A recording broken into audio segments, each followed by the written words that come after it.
सभी को, कैसे हैं आप सभी। उम्मीद करता हूं आप सभी बहुत अच्छे होंगे और आप सभी अपनी तैयारी है वो बड़ी जबरदस्त कर रहे होंगे। लेकिन अगर आप तैयारी कर रहे हो और उसमें अगर आप हिंदी और इंग्लिश नहीं पढ़ रहे तो ग्रुप डी 2026 वाले एग्जाम में आपका सिलेक्शन नहीं होगा, क्योंकि हिंदी और इंग्लिश आप सभी के लिए बहुत इंपॉर्टेंट होने वाली है। यहां से आपके एग्जाम्स में 10-10 क्वेश्चंस आने वाले हैं। टोटल 20 क्वेश्चंस आपको देखने के लिए मिलेंगे और जिस स्टूडेंट ने यहां पर स्कोर किया ये समझ लो भाई वो सिलेक्शन के पास है। हिंदी में पूरे में से पूरा करने की कोशिश करनी है, इंग्लिश में जितना ज्यादा कर सकते हो उतना ज्यादा आपको करने की आवश्यकता है। और आज हिंदी और इंग्लिश का ये प्रैक्टिस सेट होने वाला है जिसमें शानदार क्वेश्चंस मैं आपको दिखाने वाला हूं कि किस प्रकार एचएसएससी है बहुत अच्छे क्वेश्चंस पूछती है। जिनको ये लगता है ना कि मैं हिंदी बिना पढ़े ही कर लूंगा, आज वाले क्वेश्चंस में उतर के देखिए आपको पता चल जाएगा। ठीक है जी, आप है ना घर के टब में नहा रहे थे, अब आपको बड़ी वाली नदी में फेंका जा रहा है। ठीक है, बड़े शानदार क्वेश्चंस लेके आ रहा हूं। और देखो लो लेवल की तैयारी आप सभी ने कर रखी है, आप सभी करते रहते हो, हर जगह लो लेवल की तैयारी है वो आपके पास अवेलेबल है, दिमाग में पूरी सेट है। अब हमें तैयारी करनी है अच्छे लेवल की। ठीक है जी, उसके साथ लो लेवल की तो अपने आप ही हो जाती है। तो अच्छे लेवल की तैयारी करने का मतलब है कि हमें बाकी स्टूडेंट से आगे निकलना है। जो क्वेश्चंस बाकी स्टूडेंट नहीं कर पाएंगे वो भी हमें करना है, तभी हम स्कोर अच्छा कर पाएंगे, जब भी हम टॉप में आ पाएंगे। और टॉप में जो होता है उसी का सिलेक्शन होता है, इसलिए मैं सारे के सारे आपको टॉप लेवल के क्वेश्चंस करवाता हूं। चलिए बिना देरी के शुरुआत करते हैं। पहला क्वेश्चन आपकी स्क्रीन पर आ चुका है और पहला ही क्वेश्चन टॉप लेवल का है। देखिए क्या है कि केंदो ऋतुराज काज अवनी उषांश लेत, कींधो यह ग्रीष्म की भीषण लुआर है, उपयुक्त काव्यांश किस अलंकार का उदाहरण है। बाकी एग्जाम्स देने जाओगे वहां पर बड़े सिंपल सिंपल अलंकार आपसे पूछ लेता है। श्लेष पूछ लिया, अनुप्रास पूछ लिया, आराम से जिसको आप कर सकते हो आराम से वो वाले पूछता है। लेकिन भाई ये एचएसएससी है, इस क्वेश्चन को पढ़ो और थोड़ा सा समझो तभी आपको समझ में आएगा एचएसएससी क्या पूछना चाह रही है। जो जो आपको समझ में आ रहा है वही देखिए। अवनी उषांश लेत, कींधो यह ग्रीष्म की भीषण लुआर, तो इसका मतलब क्या है ऋतुराज, समझ में आ रहा, यानी कि यहां पर क्या की जा रही है, उपमा की जा रही है उपमान के साथ। तो जहां पर ये सभी चीज हो रही होती है इसमें कंफ्यूजन, संदेह पैदा हो रहा है कि किस चीज की है, कि गर्मी की वजह से हो रहा है या पतझड़ ऋतु की वजह से हो रहा है। जब यहां पर कंफ्यूजन आ जाता है, कंफ्यूजन का मतलब संदेह आ जाता है, तो ये किस प्रकार का अलंकार हो जाएगा भाई, संदेह अलंकार हो जाएगा। कौन सा अलंकार हो जाएगा, संदेह अलंकार हो जाएगा। संदेह समझ गए ना, कि भाई हमें कंफर्म जो चीज ना हो कि भाई किसकी वजह से हो रहा है, वहां पर कौन सा होगा, संदेह अलंकार होगा। ओके, चलिए आगे बढ़ते हैं। क्वेश्चन नंबर दूसरा है आपका कि दिए गए किस शब्द में उपसर्ग का उपयोग हुआ है। इनमें से आपको बताना है उपसर्ग का प्रयोग। आपसे उपसर्ग पूछता है और आपसे प्रत्यय पूछता है। तो उपसर्ग है वो जो ये लिखा हुआ है ना, उनके शुरुआत में आपको दिखेगा। ठीक है जी, जो शब्द होते हैं ना उनके शुरुआत में जो होता है उसको क्या कहा जाता है, उपसर्ग कहा जाता है। जो अंत में लगता है वो क्या होता है, आपका प्रत्यय होता है। अब देखो शुरुआत में क्या कुछ लग रहा है, किसमें लग रहा है, और वो भी आपको बताना है। तो दार में, चार में, जार में, सदाचार में, तो इसका करेक्ट आंसर हो जाएगा सदाचार में लगा हुआ है। ठीक है जी, उपसर्ग। और सदाचार का संधि विच्छेद कैसे होगा, सत प्लस में आचार, तो ये इस प्रकार से हो जाएगा। तो जो कौन सा लगा हुआ है यहां पर, सत लगा हुआ है, उपसर्ग। तो ऑप्शन नंबर डी क्या हो जाएगा अपना, यहां पर करेक्ट आंसर हो जाएगा। आगे बढ़ते हैं कि आग के लिए उपयुक्त पर्यायवाची शब्द नहीं है। क्वेश्चन नंबर तीसरा है, भाई ईमानदारी से लास्ट में कमेंट करके जरूर बताना, ठीक है, कि कितने क्वेश्चंस आपको आते थे। आज आने वाले बताना है, क्योंकि अच्छे लेवल के क्वेश्चंस मैं आप सभी के लिए लेके आया हूं जो एचएसएससी में पूछे जाते हैं और बहुत कुछ सीखने वाले हो। ठीक है जी, बहुत कुछ सीखने वाले हो आज वाली क्लास में। आग के लिए उपयुक्त पर्यायवाची शब्द नहीं है, लास्ट तक जरूर पढ़ना है। लास्ट तक नहीं पढ़ोगे गलत हो जाएगा। आप सिर्फ इतना पढ़ोगे पर्यायवाची शब्द, तो आप ये सोचोगे कि सिर्फ ये पूछा है कि पर्यायवाची शब्द कौन सा है, तो आप आंसर कर दोगे कि आग का अग्नि होता है, ये हो जाएगा, है ना। लेकिन इसमें पूछा नहीं है तो इसका मतलब 3 होंगे, चौथा नहीं होगा, वो अपने को बताना है इनमें से चौथा कौन सा नहीं है। तो भाई अग्नि होता है, अनल होता है, बिल्कुल होता है आग का, पावक होता है, बिल्कुल होता है, तो कौन सा नहीं होता? अनिल नहीं होता। अनिल है वो आग का पर्यायवाची नहीं होता। तो आग के 3 पर्यायवाची याद हो गए हैं, कर लो एक बार। पहले आग के 3 पर्यायवाची हैं, आपको याद कर लेने हैं, एक अग्नि हो गया, एक अनल हो गया और एक पावक हो गया, है ना। लेकिन अब अनिल किसका है? अनिल भी एग्जाम्स में आ चुका है बहुत बार, तो ये हो जाएगा पवन का। किसका? पवन। पवन मतलब हवा का, ठीक है जी। तो ये किसका हो जाएगा? अनिल, पवन, हवा का। तो ये पर्यायवाची शब्द नहीं है आग का, क्योंकि ये हवा का है। चलिए, हवा होगी, आग हो गया, पानी हो गया, बादल हो गया, इस प्रकार के क्वेश्चंस आपसे पूछेगा पर्यायवाची में, तो सारे के सारे याद कर लेने हैं आपको। ओके, चलिए। आंख का भी बहुत बार पूछा जाता है, नैन, चक्षु, इस प्रकार वाले। उद्याचल शब्द के लिए सर्वाधिक उपयुक्त वाक्यांश क्या होगा? बताओ कौन सा वाक्यांश हो जाएगा? क्वेश्चन नंबर 4 है आपका। उद्याचल शब्द के लिए, उद्याचल बताओ। तो उद्याचल किसे कहा जाता है? तो उद्याचल कहा जाता है सूर्य जिस पर्वत के पीछे से निकलता है। जब सुबह सूर्य है वो निकल रहा होता है, आपने देखा होगा ना, पहाड़ों के पीछे से निकल के आता है बड़े प्यार से। तो जब सूर्य है जिस पर्वत के पीछे से निकल के हुए आता है, उसी को क्या कहा जाता है? उद्याचल कहा जाता है। तो ए याद हो गया, इसका आंसर क्या हो गया? ए। अब दूसरा देखिए, पिछले वाले क्वेश्चंस में हमने किया था, तब एग्जाम्स में आया था कि पर्वत के पास की भूमि को क्या कहा जाता है? तो जो पर्वत के पास की जो भूमि होती है, पर्वत समझ गए ना, पर्वत पठार अपने पहाड़ हो गए, उसके पास की जो भूमि होती है उसको क्या कहा जाता है? एग्जाम्स में आया हुआ है, तो उसको उपत्यका कहा जाता है।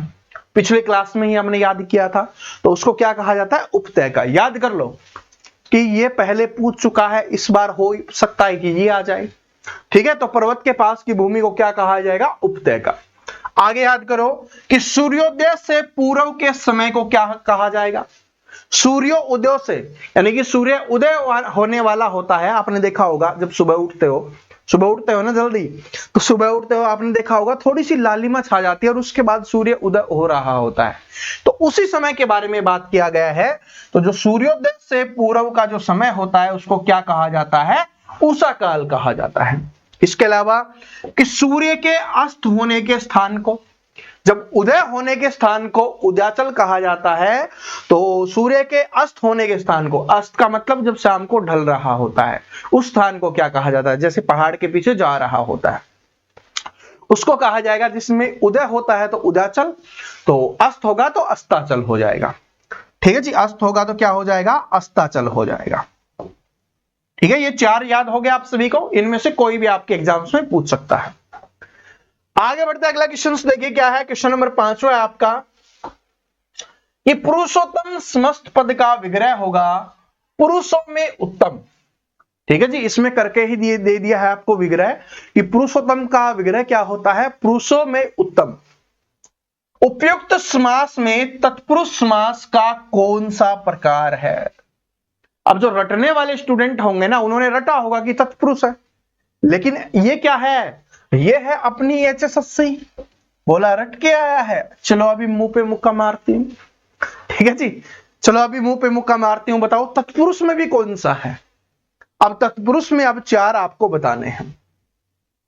अब तत्पुरुष में कौन सा हो जाएगा आपको बताना है। तत्पुरुष में क्या होता है? तत्पुरुष होता क्या है? जिसमें अंतिम पद प्रधान होता है, जिसमें क्या है? पुरुषों में उत्तम। उत्तम है मतलब, उत्तम का मतलब सर्वश्रेष्ठ है, श्रेष्ठ है ना। तो पुरुषों में उत्तम की बात हो रही है यहां पर।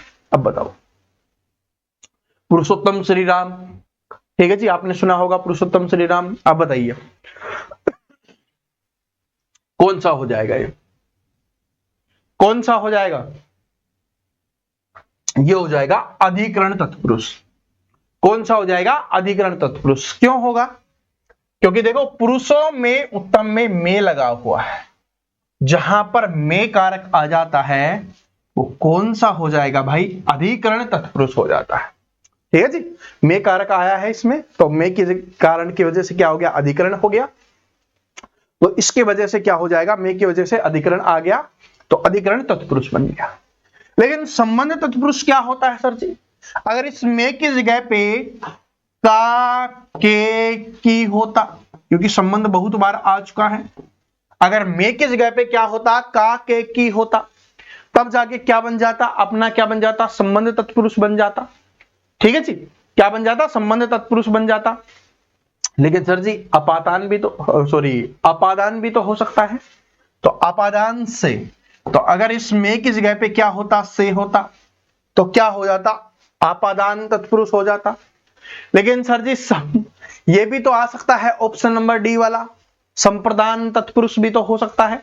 इसके लिए क्या होगा, तो जहां पर भी संप्रदान होगा, संप्रदान के लिए, ठीक है जी, के लिए कारक पढ़े होंगे आप सभी ने, तो एक कारक है और उन कारकों का यहां पर इस्तेमाल किया गया है। अपादान से, अधिकरण में, संप्रदान के लिए, संबंध का के की, ठीक है जी, वो कारक पढ़ाएंगे तब और अच्छे से आपको बता देंगे। तो समझ में आ गया, रीजन समझ में आ गया। आपसे सिर्फ ऐसे क्वेश्चंस नहीं कि तत्पुरुष पूछ लिया, उससे आगे भी पूछता है। तो इसका करेक्ट आंसर क्या हो जाएगा, option number B correct answer हो जाएगा। नेक्स्ट क्वेश्चन पे चलते हैं, क्वेश्चन नंबर 6 से अपना छठा है कि वर्तनी की दृष्टि से अशुद्ध शब्द का चयन कीजिए। शुद्ध नहीं बताना, अशुद्ध बताना है। ठीक है, इसमें भी अच्छे से पढ़ना है कि शुद्ध बताना है या अशुद्ध, तो इसमें इस बार हमें अशुद्ध बताना है, अशुद्ध शब्द। विधिवत क्या ठीक लिखा हुआ है, ठीक है भाई, कोई दिक्कत नहीं है। श्रीमती बिल्कुल ठीक लिखा हुआ है, ये बहुत बार एग्जाम्स में आता है, इसमें छोटी ती लिख के दे देगा तो गलत हो जाएगा। तो इसमें श्री और जो ती है वो दोनों की दोनों बड़ी होती हैं, तो ये क्या हो जाएगा, श्रीमती हो जाएगा। उसके बाद देहिक, अब देहिक में क्या होता है, हमने बचपन से पढ़ा है भाई, देहिक में इस प्रकार से आएगा अपना देहिक, तो इसलिए ये गलत हो जाएगा। तो ये तो अपने आप ही ठीक है। ठीक है, ये भी देख लो, क्योंकि जो ऑप्शंस बन के आ चुके वो भी आपके एग्जाम्स में आ सकते हैं। ठीक है जी, तबद प्रतिष्ठ है किस प्रकार लिखा जाता है वो आप देख सकते हो। क्वेश्चन नंबर 7 के ऊपर चलते हैं कि निम्नलिखित शब्दों में से कौन सा शब्द क्रिया का प्रेरणार्थक रूप को दर्शाता है। अब क्रिया का प्रेरणार्थक रूप कौन सा होता है, पहले वो पता होगा तभी तो कर पाओगे, है ना। HSSC रटने वाले स्टूडेंट का खेल नहीं है, जिनको लगता था ना हिंदी में 10 के 10 ले लेंगे बिना पढ़े, देखो क्या है। तो बताओ क्या हो जाएगा कि निम्नलिखित शब्दों में कौन सा शब्द क्रिया का प्रेरणार्थक रूप नहीं है। तो क्रिया का प्रेरणार्थक रूप वो होता है जिसमें करता है वो स्वयं काम नहीं करके किसी दूसरे व्यक्ति से काम करवा रहा होता है। ठीक है जी, उसको काम करने के लिए बोलता है कि भाई आप ये क्रिया करो, काम मतलब क्रिया, क्रिया करने के लिए बोलता है, उसी को क्या बोला जाता है, क्रिया का प्रेरणार्थक रूप, यानी कि प्रेरणा देता है। क्या देता है, प्रेरणा देता है किसी दूसरे व्यक्ति को स्वयं ना करके। हकलाना, तो हकला तो कोई भी सकता है, उसमें प्रेरणा थोड़ी ना देगा, किसी को दिक्कत होगी वही हकलाएगा। हकलाहट है वो भी हो जाएगी। बिठलाना और बिठाना, तो अगर किसी दूसरे व्यक्ति को बोलेगा काम करने के लिए तो उसको क्या बोलेगा कि उसको बिठा देना, तो क्या हो जाएगा भाई, बिठाना हो जाएगा। तो option number C correct answer हो जाएगा। बस अर्थ समझ लो कि क्रिया का प्रेरणार्थक रूप होता है किसी दूसरे को प्रेरणा देना कि ये काम करवा देना, ये काम कर देना, खुद काम ना करके दूसरे से करवाना, तो क्या हो जाएगा, बिठाना। ठीक है, जैसे आपके घर में रिश्तेदार वगैरह आते हैं तो पापा कहीं बाहर जा रहे हो तो बोलते हैं ना कि वो आए तो उनको बिठा देना, तो वो खुद ना करके आपको बोल रहे हैं, आपको प्रेरणा देख रहे हैं कि भाई आए तो कोई मेहमान आ रहा है, ठीक है, कोई अतिथि आ रहा है, उसको बिठा देना आराम से। ठीक है, अतिथि तो होगा नहीं, मेहमान ही होगा, क्योंकि अतिथि तो पता ही नहीं होगा। अतिथि उसको बोला जाता है जो बिना बताए आए। ठीक है, और मेहमान और अतिथि में क्या फर्क होता है, समझ में आ गया। अतिथि जिसकी कोई तिथि नहीं होती, जिसके बारे में नहीं पता होता आएगा या नहीं आएगा, आएगा तो कब आएगा, ओके, तो उसको अतिथि बोलते हैं। मेहमान जिसके बारे में पता होता है। चलिए आगे बढ़ते हैं, क्वेश्चन नंबर 8 के ऊपर चलते हैं कि निम्नलिखित में से किस लोकोक्ति का भावार्थ सुसंगत नहीं है। इनमें से आपको गलत कौन सा है वो अपने को बताना है। सुसंगत नहीं है, इसका मतलब जो ठीक नहीं है वो अपने को बताना है। काला अक्षर भैंस बराबर, यहां पर भी 3 क्वेश्चन याद होने वाले हैं तो याद कर लेना। काला अक्षर भैंस बराबर, तो इसका मतलब होता है निरक्षर, यानी कि अनपढ़ व्यक्ति। काला अक्षर भैंस बराबर किसको बोलते हैं? अनपढ़ व्यक्ति को बोलते हैं निरक्षर। निरक्षर मतलब जो पढ़ा लिखा ना होता है, तो ये बिल्कुल ठीक है। बहती गंगा में हाथ धोना, असंभव कार्य को संभव करना। क्या बहती गंगा में हाथ धोने का अर्थ ये होता? नहीं। बहती गंगा में हाथ धोने का मतलब क्या होता है कि भाई जो मौका मिल जाए तो उसका फायदा उठाना। तो इसका मतलब होता है अवसर का लाभ उठाना। ठीक है जी, अवसर का लाभ उठाना हो जाएगा। तो ये गलत लिखा हुआ है, क्योंकि बहती गंगा में हाथ धोने का मतलब होता है अवसर का लाभ उठाना। असंभव कार्य को संभव करना नहीं होगा। ठीक है जी। हाँ, मुहावरे में इसका इस्तेमाल हो सकता है, जैसे कि जो काम संभव ना हो उसको कर देना, उसको बोला जाता है असंभव कार्य को संभव करना, है ना। तो बहती गंगा में हाथ धोने का क्या हो जाएगा? अवसर का लाभ उठाना। आगे देखिए, अगला याद कीजिए, मन चंगा तो कठौती में गंगा। तो इसका मतलब क्या है? मन चंगा, अगर आपका मन चंगा है यानी कि आपका मन बहुत अच्छा है, दिल बहुत अच्छा है, यदि मन शुद्ध है तो घर में ही तीर्थाटन का फल मिल जाता है। यानी कि अगर मन आपका साफ है, आप किसी का गलत नहीं सोचते, किसी के बारे में बुरा नहीं सोचते, किसी का गलत नहीं करते, तो आपका मन चंगा है। और फिर घर में ही गंगा है, गंगा में जाके पाप धोने की जरूरत नहीं है। गंगा में लोग क्यों जाते हैं? पाप धो के आएंगे, है ना। तो भाई घर पे अच्छे से रहोगे तो पाप धोने की जरूरत नहीं पड़ेगी। ठीक है, तो ये भी बिल्कुल ठीक हो जाएगा। आ बैल मुझे मार, इसका होता है जानबूझकर विपत्ति में पड़ना, जानबूझकर संकट मोल लेना, मुसीबत मोल लेना, उसी को क्या कहा जाता है? आ बैल मुझे मार। ओके, चलिए अगले क्वेश्चन के ऊपर चलते हैं। क्वेश्चन नंबर आपका 9 है। पिछला 9 लिख दिया था क्या? 8 ही था। ओके, क्वेश्चन नंबर 9 है आपका कि संयुक्त वाक्य के समानाधिकरण उपवाक्यों में इनमें से किस प्रकार का संबंध नहीं पाया जाता। यह इंपॉर्टेंट क्वेश्चन है, अगर जिसने कर दिया वो 10 के 10 ले लेगा भाई। अगर किसी को यह है ना कि मैं बिना पढ़े 10 के 10 ले सकता हूं या 8-9 ले सकता हूं, तो ये वाले क्वेश्चंस का आंसर करके देखो, जिसने कर दिया वो ले लेगा। ठीक है, तुक्के से नहीं, पता होना चाहिए, तुक्का तो किसी का भी लग सकता है। तो संयुक्त वाक्य के समानाधिकरण उपवाक्यों में इनमें से किस प्रकार का संबंध नहीं पाया जाता। तो भाई संयोजक भी होता है, ठीक है, परिणाम बोधक भी होता है। अब इन दोनों में से देखो, विभाजक भी होता है, तो कौन सा बच गया? विधेयवाचक नहीं होता। तो option number A correct answer हो जाएगा। निम्नलिखित में से कौन सा विकल्प तद्भव शब्द का उदाहरण नहीं है? तद्भव शब्द का उदाहरण नहीं है। जो तद्भव शब्द का नहीं होगा वो क्या होगा? तत्सम शब्द का होगा। ठीक है, बताओ अब तत्सम का मतलब तत्सम का कौन सा है? या तो ये बता दो तत्सम का कौन सा है, या ये बता दो तद्भव का कौन सा है, कौन सा नहीं है। तो ब्रश, ये क्या है भाई? तद्भव है, बिल्कुल है, क्योंकि किसका होता है? ये वर्ष का होता है, वर्ष। ठीक है, वर्ष का मतलब जो साल होता है ना, उसका होता है। बरखा, बरखा किसको बोला जाता है? वर्षा वाले को, यानी कि जो अपनी बारिश बरसात होती है उसका हो जाएगा। भगत, हाँ ये नहीं है, ये क्या है? तत्सम है, भगत। ठीक है, तद्भव क्या होगा इसका? भगत होगा, भगत। ठीक है जी, भगत। ठीक है, बोले थे ना भगवान के भगत है, तो भगत ये संस्कृत का है, मतलब तत्सम का है, और ये क्या हो जाएगा? तद्भव का हो जाएगा। भोरा, भोरा का क्या होता है? भरमर हो जाएगा, भोरे का भरमर। ओके, तो ये है। आगे बढ़ते हैं, क्वेश्चन नंबर 11 के ऊपर चलते हैं। मैं आपका खालिस्तान हूं वाक्य के अधिक स्थान में कृतघ्न का सर्वाधिक उपयुक्त विलोम शब्द चुनिए। बचपन से पढ़ते हुए आ रहे हो, ये तो आप बता सकते हो। क्वेश्चन नंबर 11 का बताओ, कृतघ्न का आपको बताना है, क्या बताना है? विलोम शब्द आपको बताना है, यानी कि विपरीतार्थक। कृतघ्न होता क्या है पहले ये समझो, कि जो उपकार को नहीं मानता उसको क्या कहा जाता है? कृतघ्न। तो इसके विपरीत क्या होगा, जो उपकार को मानता है तो वो क्या होगा, कृतज्ञ। ठीक है, कुछ लोग होते हैं ना, आप चाहिए उनके ऊपर कितना ही उनके लिए काम कर लो वो नहीं मानते, तूने मेरे लिए किया ही क्या है, उसी को कहा जाता है कृतघ्न। और जो मान लेता है कि हाँ भाई तूने मेरे लिए बहुत कुछ किया है, आज मैं जो हूं तेरी वजह से हूं, तूने मेरी हेल्प की थी, इस प्रकार की बातें सुनने को मिलती हैं, उसको क्या कहा जाता है, कृतज्ञ कहा जाता है। ठीक है जी। शुभ चिंतक क्या होता है, जो आपके बारे में अच्छा सोचता है कि भाई इसका गलत नहीं होना चाहिए, शुभ शुभ सोचता है, उसको कहा जाता है शुभ चिंतक। ठीक है जी।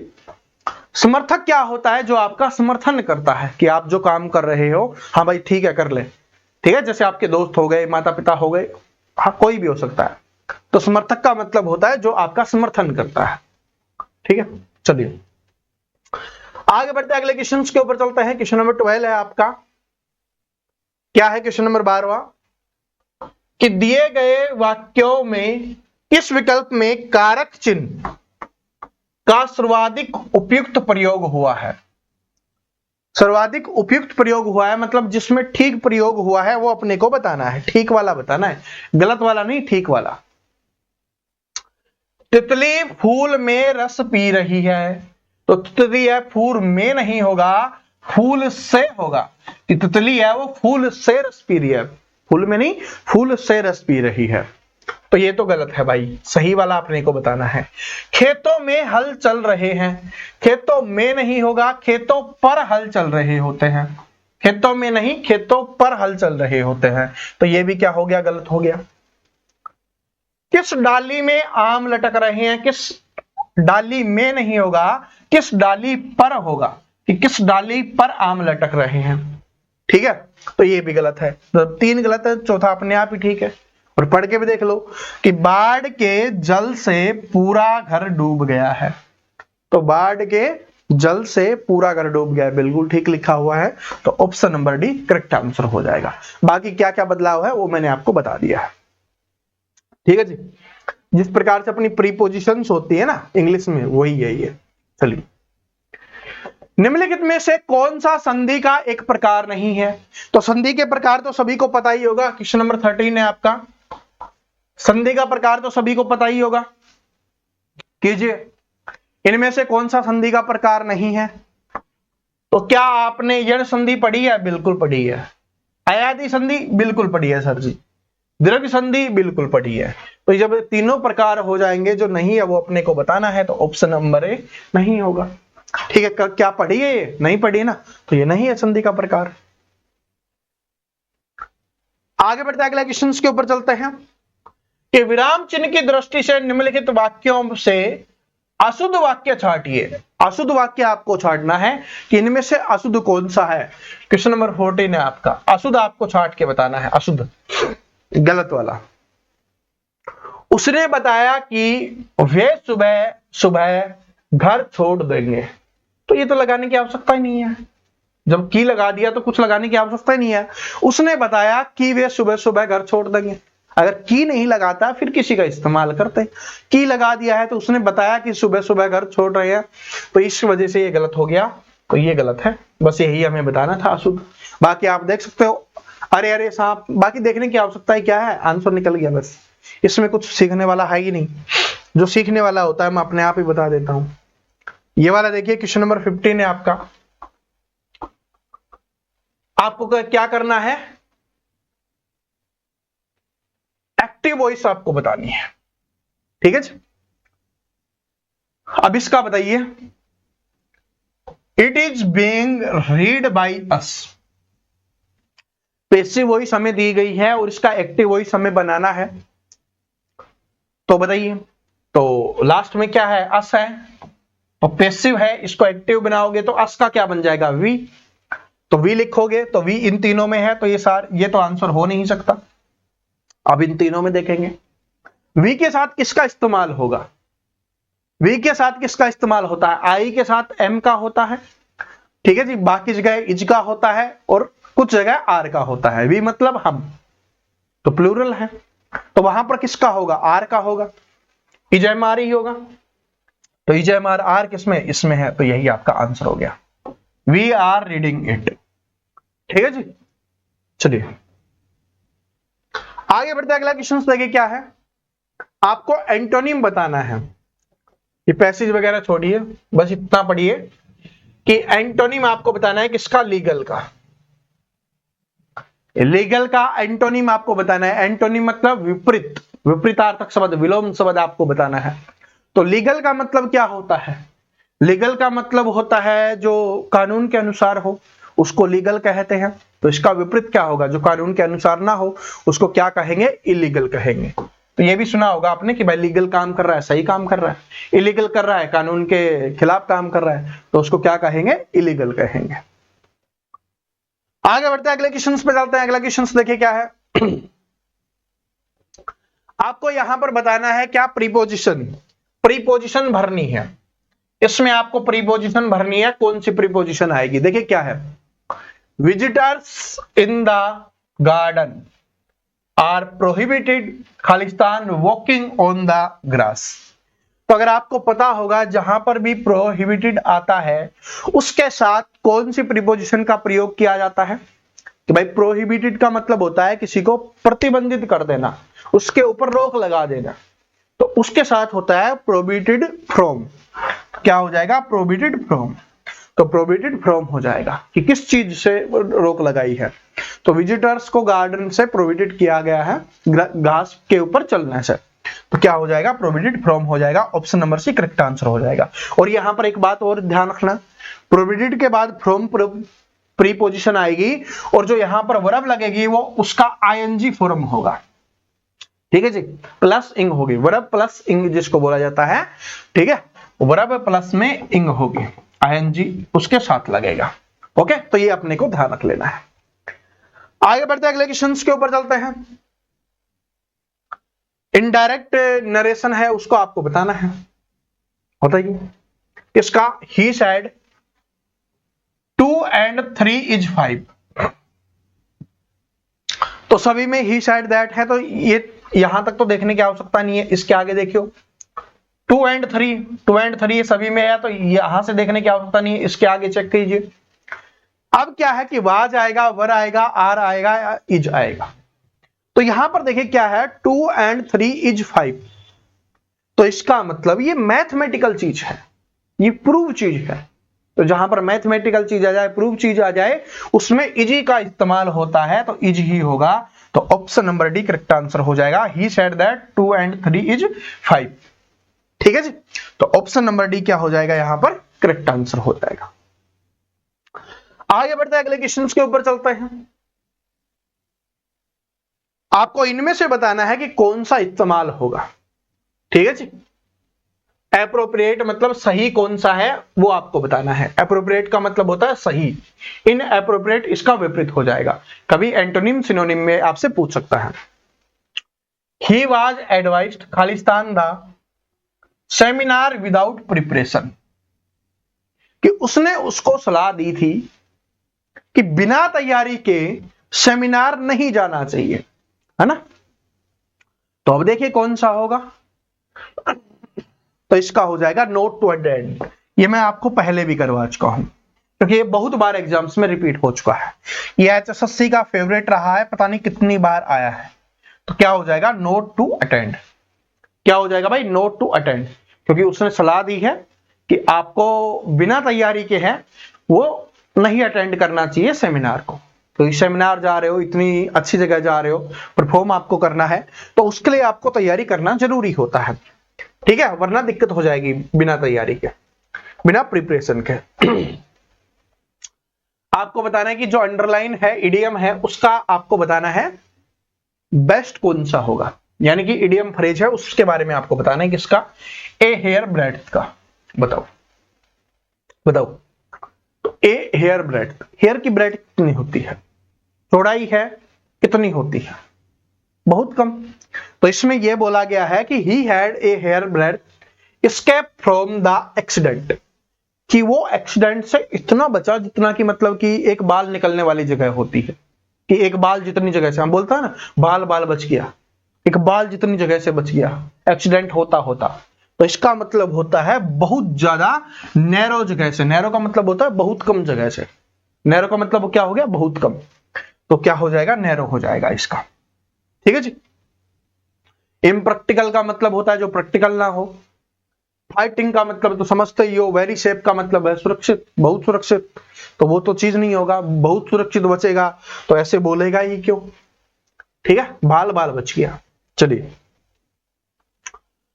Life history of a man written by himself is called, यानी कि एक आदमी की खुद की जो लाइफ की हिस्ट्री है, पूरे जीवन के बारे में है जो बीत चुका है, उसके बारे में कोई व्यक्ति लिख रहा है और खुद ही लिख रहा है, उसको क्या बोला जाएगा ये अपने को बताना है।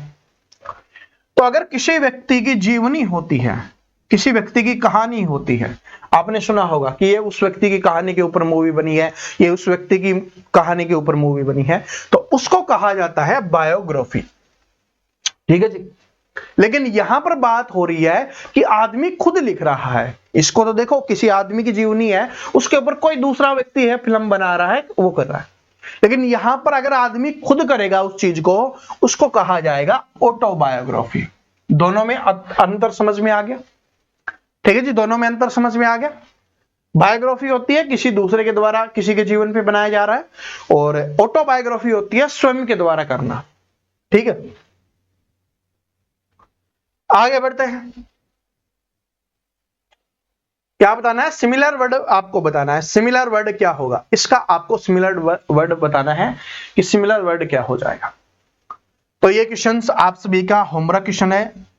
ठीक है, सभी स्टूडेंट है कमेंट करके बताएंगे, और जिनको नहीं याद है कोई दिक्कत नहीं है, गूगल पे सर्च कीजिए, इसके बारे में पता कीजिए और फिर आंसर कीजिए। ठीक है जी।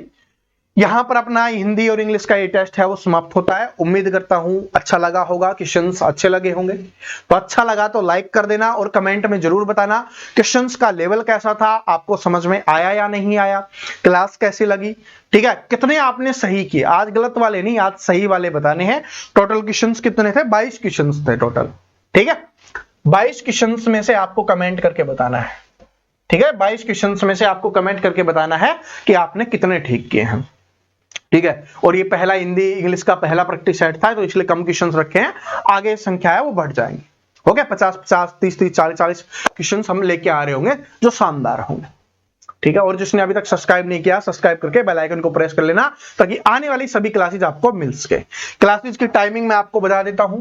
सुबह 9 बजे क्लास आती है और शाम को 7 बजे क्लास आती है। लेकिन इन दोनों के बीच में एक नई क्लास हम शुरुआत कर रहे हैं, और वो सुबह आपको 11 बजे मिलने वाली है। ठीक है जी, तीसरी क्लास जिसकी आप सभी की डिमांड थी, तो तीसरी क्लास भी आपकी शुरुआत हो रही है 11 AM।